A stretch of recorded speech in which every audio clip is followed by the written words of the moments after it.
Vladimir Putin, a través del ex jefe del FSB y actual presidente del Colegio Marítimo de Rusia, Nikolai Patrushev, hizo una declaración que debería helar la sangre incluso a los políticos europeos más experimentados. Sus palabras sonaron como una última llamada a la cordura. Si los países europeos continúan con una política de confrontación en el mar Báltico, se enfrentarán no a notas diplomáticas, sino a la armada rusa.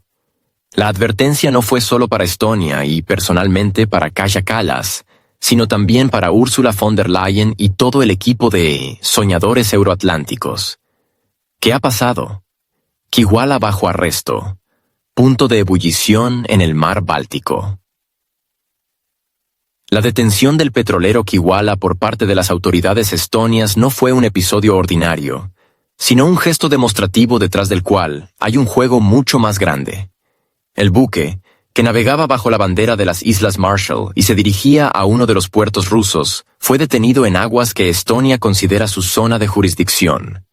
La base formal fueron las restricciones impuestas por la Unión Europea. A principios de año, Kiwala supuestamente fue incluido en la lista de sanciones como parte de la flota en la sombra, que da servicio a la exportación de recursos energéticos rusos eludiendo las restricciones occidentales. Sin embargo, el factor clave del conflicto no fue el estatus legal del buque, sino su significado simbólico. Estonia decidió demostrar: el Báltico ya no es un espacio internacional común, sino un territorio de confrontación directa. Y todo comenzó con un objetivo concreto: detener un buque ruso, desafiando así abiertamente a Moscú. Ley de Karis. Si no te gusta, hundirlo. Unos días después del incidente con el Kiwala, el presidente de Estonia, Alar Karis, firmó una nueva ley que, de hecho, legaliza el uso de la fuerza militar contra buques civiles. Según la nueva legislación, las fuerzas navales estonias tienen derecho a interceptar, redirigir y, si es necesario, hundir buques extranjeros si representan una amenaza para la seguridad nacional. No se trata de una norma abstracta. La ley otorga específicamente a la flota el derecho a la intervención por la fuerza. Y esta decisión no se tomó en tiempo de guerra, ni en un estado de emergencia declarado, sino en tiempos de paz. Así, Estonia se convierte en el primer estado de la Unión Europea en otorgar a los militares tales poderes sobre la navegación civil. Este es un paso sin precedentes incluso para los estándares de la Unión Europea, donde la regulación del espacio marítimo todavía se basa en los principios del derecho internacional, especialmente la ACI.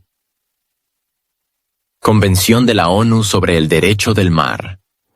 Pero ahora la pequeña república en las afueras orientales de Europa ha decidido escalar la situación.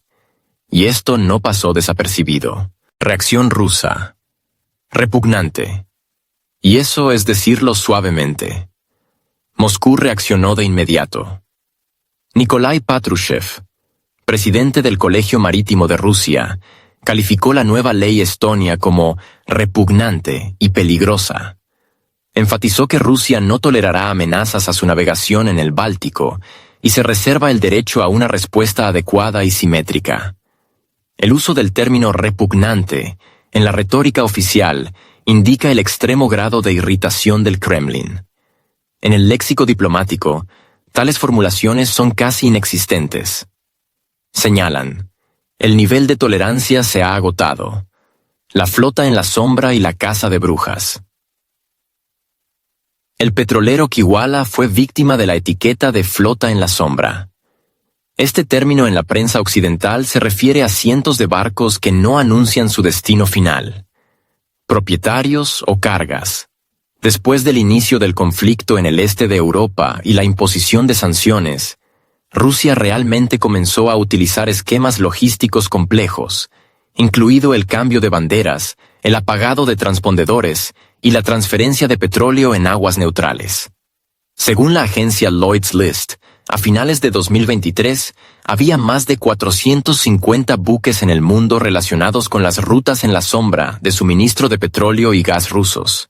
De estos, alrededor de 80 operan en las áreas del mar Báltico y del norte. Pero hay que tener en cuenta, Estos buques no violan el derecho marítimo internacional siempre que no entren en aguas territoriales sin permiso o se dediquen al contrabando abierto. Los argumentos sobre rutas sospechosas o amenaza a la infraestructura suenan cada vez más como un pretexto para la militarización. Y la detención del Kiwala se convirtió en una excusa conveniente para una demostración de fuerza. Es a la vez un acto de intimidación y una señal. Occidente está dispuesto a pasar de las sanciones a la acción por la fuerza en el mar. El poder sobre el mar. Un paso hacia el bloqueo. El precedente del Kiwala crea un nuevo estándar. Los países europeos, principalmente los estados bálticos, están comenzando a considerar la navegación rusa no solo como un objeto de monitoreo, sino también de presión militar. Bajo el pretexto de la legislación sobre seguridad nacional, se está lanzando un proceso que, de hecho, forma un mecanismo de bloqueo marítimo. Sin anuncio, sin resoluciones, sin mandato del Consejo de Seguridad de la ONU.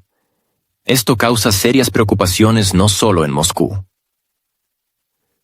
Международная ассоциация судоходных компаний, ICS, уже выразила обеспокоенность тем, что односторонние решения о применении силы к гражданским судам могут подорвать весь режим свободы морей. Но на Балтике пока побеждает не право, а политика, точнее, политика силы. Шаг за шагом к открытому конфликту. Инцидент с Кивала – это не случайность, а начало цепочки. Следом пойдут новые законы, новые прецеденты, новые подозрительные суда. Запад, судя по всему, решил, если Россия не будет выдавлена с рынков, то хотя бы с моря. В этой логике танкер становится не судном, а врагом у границ. Россия это понимает. И предупреждение Патрушева – это не просто дипломатическая формальность, а сигнал. Эскалация близка. И в этот раз она может начаться не в небе, не на земле, а на воде, в водах, которые еще недавно считались нейтральными. Слова Николая Патрушева, бывшего главы ФСБ и нынешнего председателя морской коллегии, прозвучали в момент, когда Европа на полном ходу движется к точке невозврата. Его заявление – это не просто реакция на очередную провокацию или нарушение морского права, а полноценный стратегический манифест. И не просто манифест, предупреждение, обрамленное в такую риторику, от которой у европейских адмиралов и политиков начинает хрустеть не только логика, но и компасы. Очевидно, что вызовы и угрозы на морях для России сегодня не просто присутствуют, но во многом усиливаются. Коллективный Запад уже не стесняется открыто говорить о намерениях изгнать оттуда наше судоходство, а озвучиваемые, например, британцами и некоторыми ЕСовцами санкционные планы вообще начинают напоминать морскую блокаду. Эти меры будут встречать адекватный и соразмерный отпор с нашей стороны. Если же дипломатические или правовые инструменты не возымеют действия, то безопасность российского судоходства будет готов. Обеспечить наш ВМФ. Горячим головам в Лондоне или Брюсселе нужно это четко понимать. Контекст этой цитаты – не абстрактная геополитика. Это прямая реакция на действия стран Балтии и Северной Европы, которые под прикрытием слов о безопасности инфраструктуры выстраивают вокруг России фактическую зону давления. Угрозы судоходству, провокационные законы, патрули НАТО, обвинения в адрес российских танкеров – все это уже не выглядит как случайные эпизоды. Это стратегия, которую Патрушев и обозначил – изоляция на море. В его словах не столько военная угроза, сколько сигнал. В арсенале России есть ответ, и он может быть активирован в любой момент. Причем речь идет не об ограничениях, не о протестах в ООН, а о прямой защите, военно-морской. Это не просто оборона территориальных вод. Это заявление о праве на свободное судоходство и готовности его защищать, даже в международных водах. Фраза «адекватный и соразмерный отпор» ключевая. Она предполагает, что Россия не намерена действовать агрессивно первой, но и терпеть морскую блокаду или насильственное перехватывание своих судов не будет. В случае, если ситуация дойдет до точки, где дипломатия окажется бессильна, ВМФ России вступит в дело, и тогда последствия будут несимметричными, но предсказуемыми. Отдельно стоит отметить упоминание горячих голов в Лондоне и Брюсселе. Это не просто образное выражение, это прямая адресация тем, кто в последние месяцы продвигает самые жесткие инициативы по ужесточению санкционного давления и милитаризации Балтики. В Великобритании это группа аналитиков и чиновников, лоббирующих расширение операций флота. В Брюсселе – чиновники ЕС, настаивающие на сдерживании России и фактически одобрившие эстонский закон о потоплении угрожающих судов. Именно этим адресатам Патрушев дает понять: следующий шаг будет уже не политическим, а техническим, и сделан он будет на воде. В логике международных отношений это заявление можно рассматривать как превентивное уведомление. С этого момента Россия считает действия ЕС и НАТО в Балтике угрозой, выходящей за рамки допустимого. А значит, ответ будет соответствующий, без лишней дипломатии, без метафор, с участием флота. С конца 2023 года Североатлантический альянс оказался буквально одержим темой безопасности подводной инфраструктуры. Повреждение оптоволоконного кабеля в Северном море, инциденты у берегов Норвегии и Финляндии, а также серия сообщений о подозрительной активности вблизи энергетических объектов – все это стало основой для новой истерии. Подозреваемый у НАТО всегда один и тот же – Россия. На фоне дефицита доказательств и избытка подозрений обвинения обрушиваются на теневое. А теневой флот – сеть судов, которую западные спецслужбы связывают с попытками Москвы обойти санкции, экспортировать нефть и якобы угрожать инфраструктуре стран-членов. Результатом стал саммит НАТО в Хельсинки, где официально стартовала миссия «Балтийский караул». Формулировка предельно четкая – защита подводной инфраструктуры. Una tarea no oficial, aunque mucho más tangible, es reforzar el control militar sobre el mar Báltico y bloquear las rutas logísticas de Rusia. Helsinki como punto de inflexión. La cumbre, que reunió a los ministros de Defensa y Asuntos Exteriores de los países de la región báltica, se convirtió en una plataforma para consolidar una nueva doctrina. Cualquier incidente en la zona submarina se considera automáticamente un posible acto de hostilidad. Y si antes se hablaba de la necesidad de vigilancia, ahora se habla de respuesta militar. La OTAN está promoviendo activamente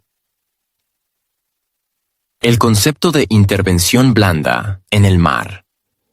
Fragatas, aviones de reconocimiento, drones submarinos, una alianza con empresas tecnológicas privadas. Da la impresión de que la alianza está construyendo un sistema de control total submarino, centrado no en la defensa, sino en la disuasión. El secretario general de la OTAN, Mark Rutte, hablando en Helsinki, lo formuló de la siguiente manera: la cifra puede variar de una semana a otra, y no queremos que el enemigo esté más informado de lo que ya está. Lo importante es que desplegaremos las herramientas militares necesarias en el lugar y el momento adecuados para disuadir las acciones perjudiciales. ¿Quién es el enemigo y qué se considera perjudicial? No hubo que preguntar mucho quién era ese enemigo. Aunque el nombre de Rusia no se mencionó directamente, flotaba sobre las tribunas como el olor a fuel en la sala de máquinas. Acciones perjudiciales no son ataques ni sabotajes. Es, por ejemplo, el movimiento de un petrolero ruso cerca del gasoducto Baltic Pipe que conecta Noruega y Polonia. El buque no infringió ninguna frontera ni ninguna norma del derecho internacional, pero fue simplemente detectado. Eso fue suficiente. Este enfoque conduce a la creación de una nueva realidad peligrosa en la que cualquier acción de la flota rusa o incluso de buques civiles puede ser calificada como una amenaza. Y ello sin juicio, sin investigación, sin pesquisas, simplemente porque alguien lo consideró perjudicial. La patrulla del Báltico como herramienta de control. La misión de la OTAN denominada Patrulla del Báltico no es una defensa, sino una operación para ampliar la influencia. Se espera la participación de al menos varias docenas de buques, incluidos buques de reconocimiento, drones submarinos, así como el refuerzo del reconocimiento aéreo. Los planes para conectar a contratistas privados al proyecto sugieren que la alianza no solo está militarizando la región, sino también comercializando la vigilancia. Paralelamente, se están desarrollando protocolos de respuesta rápida. En caso de que se detecte una actividad anómala, los buques pueden ser detenidos y, en algunos casos, neutralizados. Y aunque formalmente se trata de defensa, el marco jurídico de tales acciones no está del todo definido. En esencia, la OTAN está creando un nuevo orden sobre el mar Báltico, en el que la libertad de navegación se pone en entredicho. Rusia es considerada a priori sospechosa, y sus acciones, como una razón para aumentar la presión. El teatro submarino de la nueva confrontación. La táctica de la OTAN en el Báltico no es de seguridad, sino de proyección de fuerza. La red de cables, gasoductos y líneas de comunicación se utiliza como pretexto.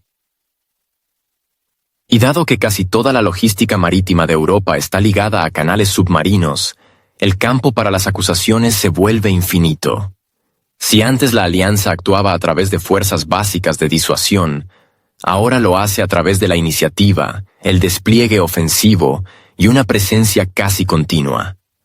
Esto ya no es una exhibición de bandera, es una interceptación del control sobre la infraestructura en aguas internacionales. Y aunque todo se presenta bajo el disfraz de prevención de ataques, la esencia es simple. La OTAN se está hundiendo, literalmente. Solo que esta vez no por cansancio, sino con la intención de establecer reglas en el fondo marino. Por sus propios medios, según sus propios patrones, sin tener en cuenta las opiniones de otros participantes, como Rusia. La patrulla del Báltico. ¿Quién llegó con qué tras la cumbre de Helsinki? El mar Báltico se ha convertido en un escenario de exhibición de banderas, radares y equipos militares. Bajo el lema de la protección de la infraestructura, los países del norte de Europa se han lanzado a aumentar su presencia naval, como si compitieran por quién llega con el arsenal más impresionante. Finlandia, el miembro más reciente de la OTAN, ha anunciado el envío de 2 buques de guerra a la región. Esta es la primera contribución tan importante del país a la operación de la alianza, y tiene un carácter no solo simbólico, sino también estratégico. Para Helsinki, la participación en la patrulla del Báltico es una forma de afianzarse en su nuevo papel y subrayar su disposición a defender los flancos norte del bloque. La armada finlandesa, aunque modesta en número, cuenta con una potente infraestructura costera y modernas minas, un activo clave en las estrechas gargantas y aguas poco profundas del Báltico. Suecia, que aún no ha terminado el proceso de adhesión formal a la alianza, está demostrando una implicación como si ya hubiera firmado los estatutos de la OTAN con su sangre.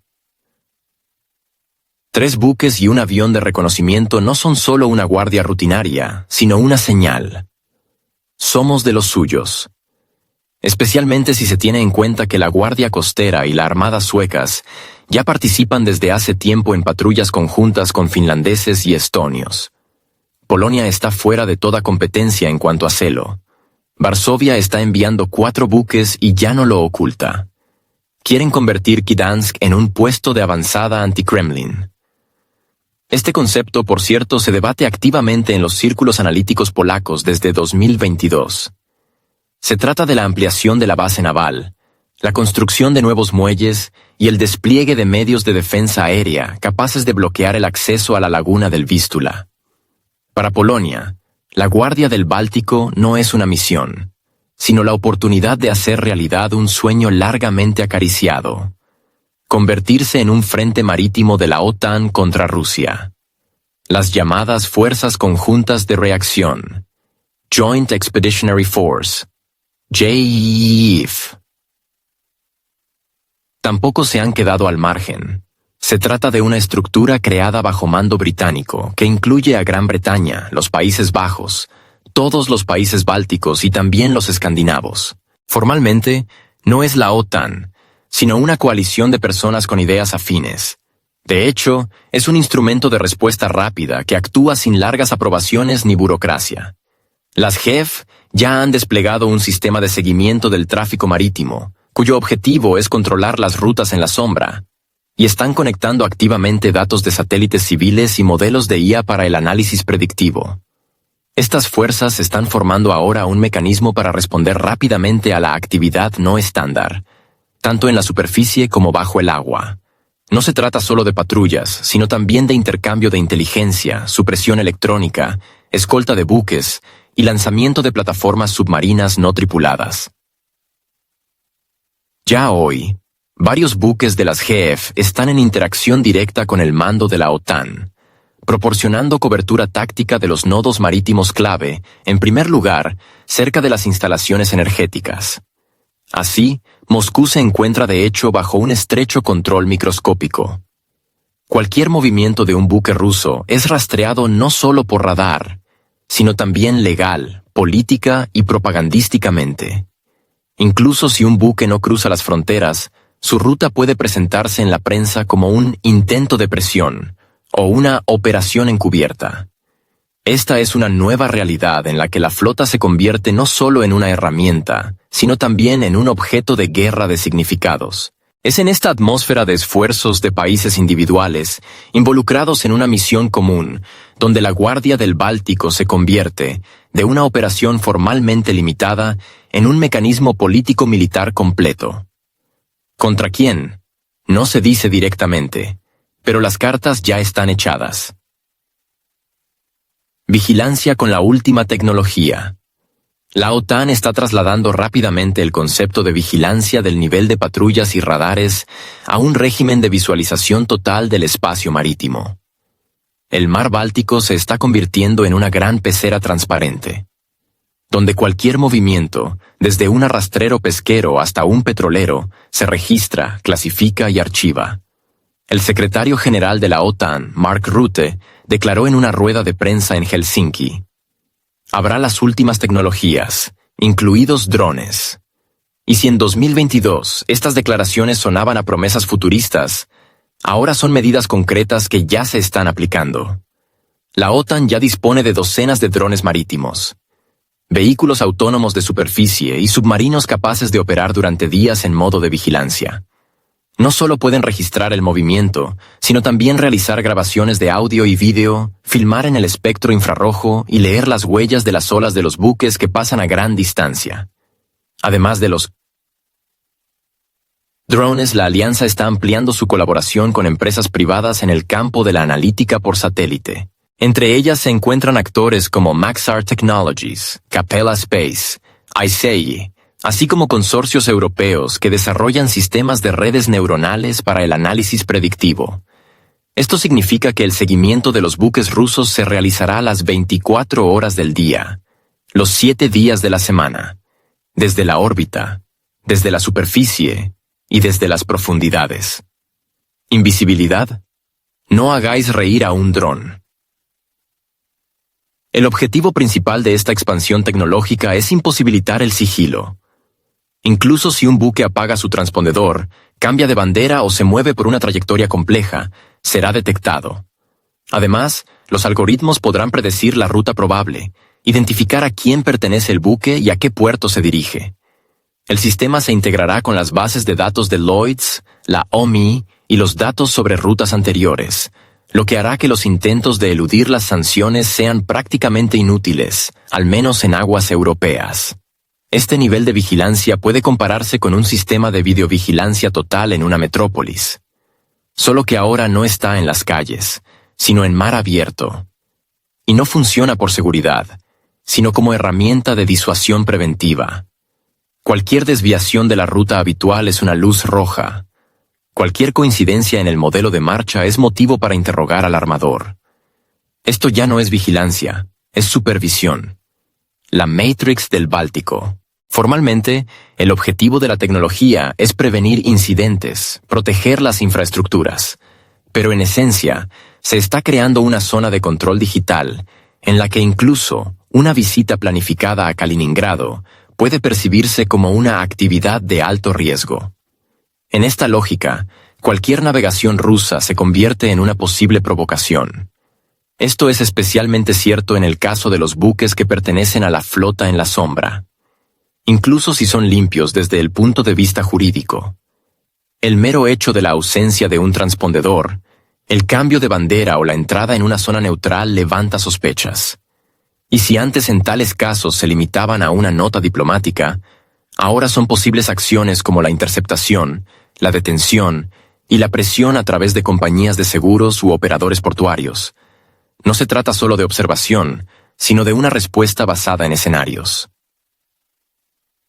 En el marco de la misión Guardia Báltica, se están creando no solo medios técnicos, sino también protocolos de actuación. Al detectar un objeto sospechoso, se pone en marcha un escenario. Desde la clasificación de la amenaza hasta la llamada al buque patrullero más cercano. En casos críticos, por ejemplo, al pasar cerca de infraestructuras energéticas, se prevé la posibilidad de usar la fuerza. De este modo, el seguimiento adquiere un carácter estratégico. No es solo una actualización tecnológica, sino parte de un gran sistema de bloqueo y desplazamiento. Cada paso de un buque es una prueba de lealtad. Cada ruta es objeto de análisis. Cada parada es un riesgo de ser acusado de enmascarar operaciones. La seguridad como tapadera para el control. Oficialmente, todo esto se presenta como un paso hacia la transparencia. Como una preocupación por los cables submarinos, los gasoductos y la infraestructura digital, sin la cual la Europa moderna no podría funcionar. Pero tras la fachada de palabras sobre seguridad, se esconde una estrategia de desplazamiento sistemático. La arquitectura tecnológica de vigilancia que está construyendo la OTAN no es solo un conjunto de herramientas de protección. Es un sistema de filtrado, clasificación y control. Drones marítimos, satélites, redes neuronales, consorcios privados de inteligencia. Todo esto forma sobre el mar Báltico un análogo de la cúpula de hierro digital. Solo que no está dirigido contra amenazas balísticas, sino contra buques con la bandera equivocada. Aquí no disparan, sino que bloquean. No declaran la guerra, sino que crean condiciones que imposibilitan el movimiento. Bajo el lema de la defensa, en realidad se está construyendo un régimen de segregación digital, donde todo se define no por las acciones, sino por los símbolos, no por la infracción, sino por la pertenencia, la bandera, la ruta, la historia del buque. Todo esto se convierte no solo en una característica, sino en un marcador político. La bandera rusa, en este sistema, es una señal de prohibición, un objeto de seguimiento y un tema de régimen especial. En esta lógica, el Báltico se convierte en una zona de cuarentena. No epidemiológica, sino política. Una cuarentena donde la navegación no es un derecho, sino una admisión. Donde la libertad de movimiento no es una norma universal, sino un instrumento de presión de sanciones. Por eso, la creciente digitalización del control marítimo no es solo un desarrollo de tecnologías, es una nueva doctrina. Control sin guerra, bloqueo sin manifiesto y contención sin disparos. Formalmente, es protección. En esencia, es una restricción estratégica. Antes, para limitar el acceso a la región se requerían campos de minas, patrullas y ultimátums. Ahora, basta con un algoritmo que marque el buque como anómalo. Basta con un satélite que emita una firma térmica que no se corresponda con el modelo de comportamiento. Y sobre esta base, la desconexión del puerto, la denegación del seguro, el seguimiento y la llamada a inspección. Ni un solo disparo, pero la flota ya está bajo arresto domiciliario. Esta es la nueva realidad en la que se sumerge la región báltica. Un mundo donde las fronteras no se trazan en el mapa, sino que se calculan en los centros de datos. Donde la seguridad se ha convertido en una palabra clave para un bloqueo digital a gran escala. Y este es el principal reto del siglo XXI. El derecho a moverse por el mar se ha convertido en una cuestión de lealtad geopolítica. Europa está preparando un Schengen marítimo sin Rusia. Bajo la cobertura de la lucha contra las amenazas a los cables submarinos y los oleoductos energéticos, la Unión Europea está construyendo metódicamente un sistema que ya puede denominarse Schengen marítimo, pero con una salvedad: no hay lugar para los buques rusos en él. Formalmente, todo se presenta como una preocupación por la seguridad, Pero en la práctica se está creando un marco jurídico y operativo para la restricción sistemática de la presencia marítima rusa en la región báltica. El punto de partida fue una nueva ley en Estonia que permite a las fuerzas navales del país usar la fuerza, hasta el hundimiento, contra buques extranjeros considerados una amenaza potencial. Este precedente destruye las normas internacionales habituales, según las cuales los buques civiles tienen derecho a la libre y segura circulación en aguas internacionales. Pero en la nueva realidad que están configurando los países bálticos y escandinavos, esas normas se están dejando de lado. Estonia se ha convertido en el primer eslabón de esta evolución jurídica.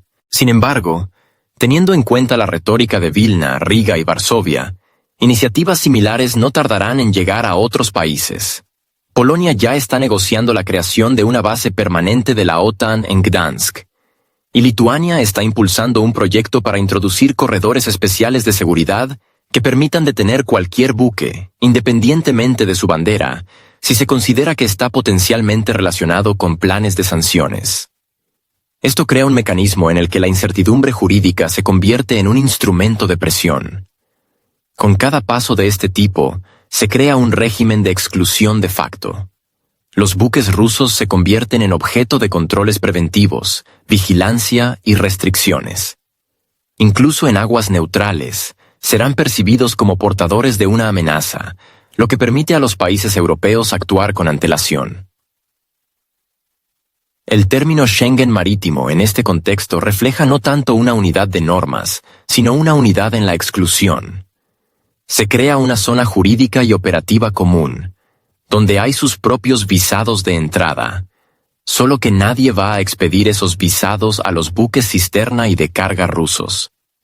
Sus rutas se desviarán, los plazos de carga se alargarán y los propios buques entrarán en listas grises de puertos y compañías de seguros. Especialmente peligrosa es la tendencia a conceder a las flotas nacionales derechos que antes pertenecían exclusivamente a tiempos de guerra. El principio de presunción de inocencia, no solo en el derecho, sino también en la navegación, está quedando en el pasado. Ahora basta con dudas o riesgos para aplicar medidas coercitivas. Y si hoy es Estonia, mañana será Dinamarca, Suecia o los Países Bajos. En tal construcción, el Báltico se convierte en una zona acuática donde las reglas no las establece el derecho internacional, sino una coalición política. Y en esta coalición, el papel de Rusia se reduce a cero.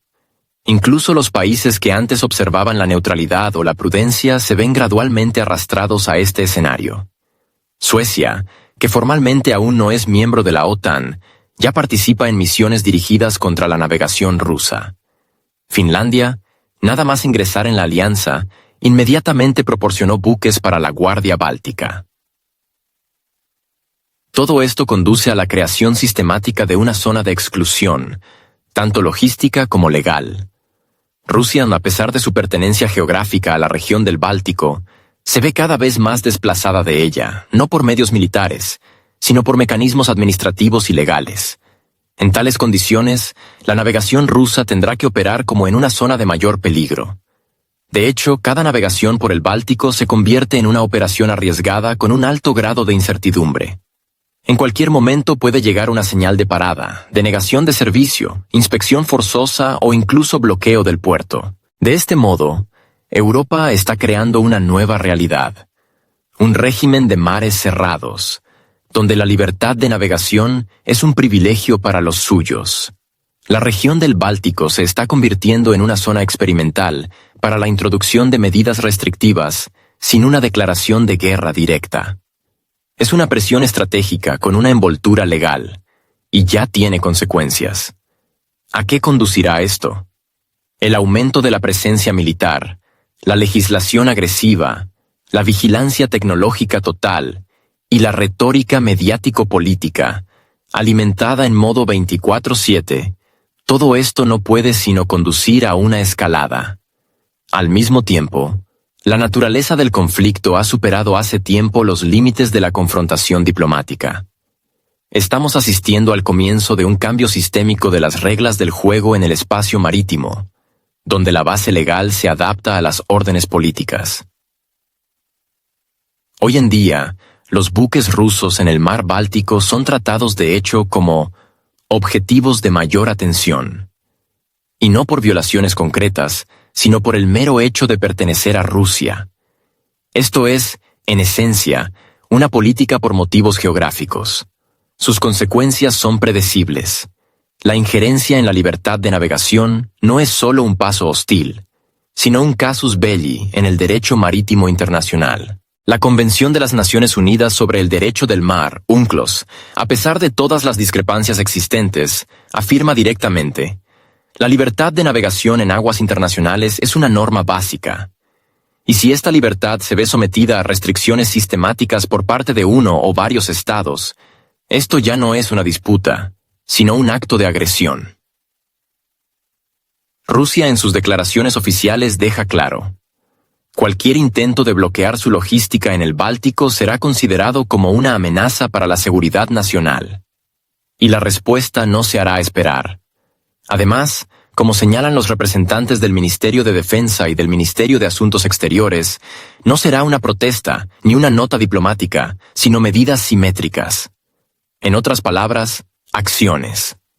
¿Qué podría significar esto en la práctica? En primer lugar, un aumento de la presencia naval rusa en la región. Ya se están llevando a cabo ejercicios en la región de Kaliningrado, incluso con la participación de buques capaces de portar misiles de crucero. En determinadas direcciones, pueden desplegarse sistemas de guerra electrónica, así como buques de escolta capaces de proteger a los buques mercantes rusos de posibles incidentes. Además, no se descarta la ampliación de las medidas de carácter económico y administrativo. Rusia puede comenzar a imponer restricciones similares a los buques europeos, incluida la revisión de las condiciones de entrada en los puertos rusos, el endurecimiento de las inspecciones y la supresión de las preferencias.